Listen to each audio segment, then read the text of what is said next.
Iran মধ্যপ্রাচ্যের এক আগ্রাসী শক্তি। এই দেশটির হাতে এমন কিছু ক্ষেপণাস্ত্র রয়েছে যা এক নিমিষে পুরো একটি শহর ধ্বংস করতে পারে। ইসরায়েল, সৌদি আরব এমনকি ইউরোপও এই ক্ষেপণাস্ত্রের আওতায়। চলুন জেনে নেই ইরানের এই ভয়ঙ্কর অস্ত্রভাণ্ডারের আসলে কি আছে। প্রথমে বলি শাহাব সিরিজের কথা। Shahab 1 range 300 kilometre, Shahab 2 range 500 kilometre. কিন্তু ভয়ঙ্কর হচ্ছে শাহাব 3, যার রেঞ্জ 2000 কিলোমিটার পর্যন্ত। এটি পারমাণবিক ওয়ারহেড বহনে সক্ষম বলেও ধারণা করা হয়। তারপর রয়েছে ফাতে সিরিজ। এগুলো স্বল্প পাল্লার ব্যালিস্টিক মিসাইল। ফাতে 110 থেকে শুরু করে ফাতে 313 পর্যন্ত, রেঞ্জ 250 থেকে 500 কিলোমিটার। এগুলো ছোট আকারের কিন্তু নিশানা খুবই নির্ভুল। যুদ্ধক্ষেত্রে দ্রুত ছোড়া যায় মোবাইল লঞ্চার দিয়ে। ইরান এরপর তৈরি করেছে জোলফাগার এবং খেইবার শেখান।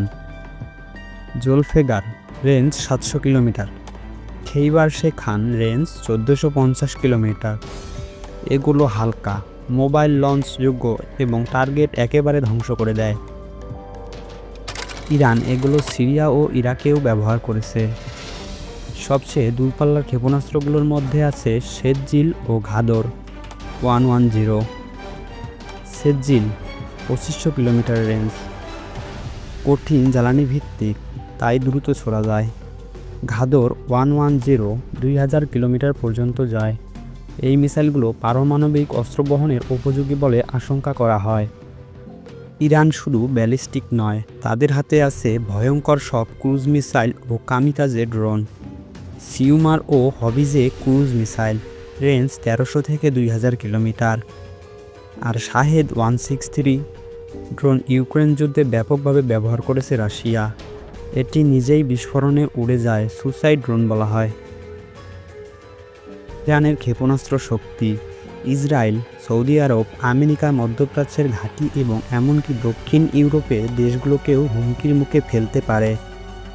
এই ক্ষেপণাস্ত্রগুলো শুধু যুদ্ধের অস্ত্রই নয়, রাজনৈতিক চাপ প্রয়োগের হাতিয়ার হিসেবেও ব্যবহার করা হয়। ইরান বর্তমানে বিশ্বের অন্যতম বড় ক্ষেপণাস্ত্র শক্তিধর দেশগুলোর একটি।